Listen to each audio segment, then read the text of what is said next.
Reportāžu pa ceļam. Kā jūties, stūrmani? Mēs esam ļoti daudz nobraukuši. Strauji tojamies izskaņai.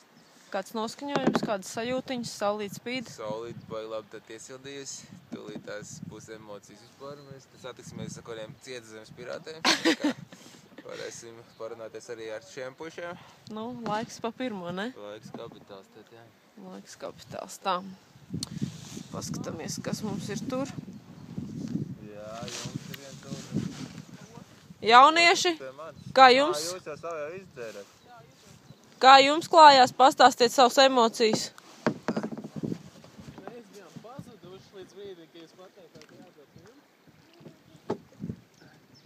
Nu, kā Anduls? Nē, saule baigi fēnā, var mierīgi čilot. Izskatās, ka jūs virzienu esat sajaukuši. Cārnikā uz to pusi. Labi, beidzam reportāžu. Atā.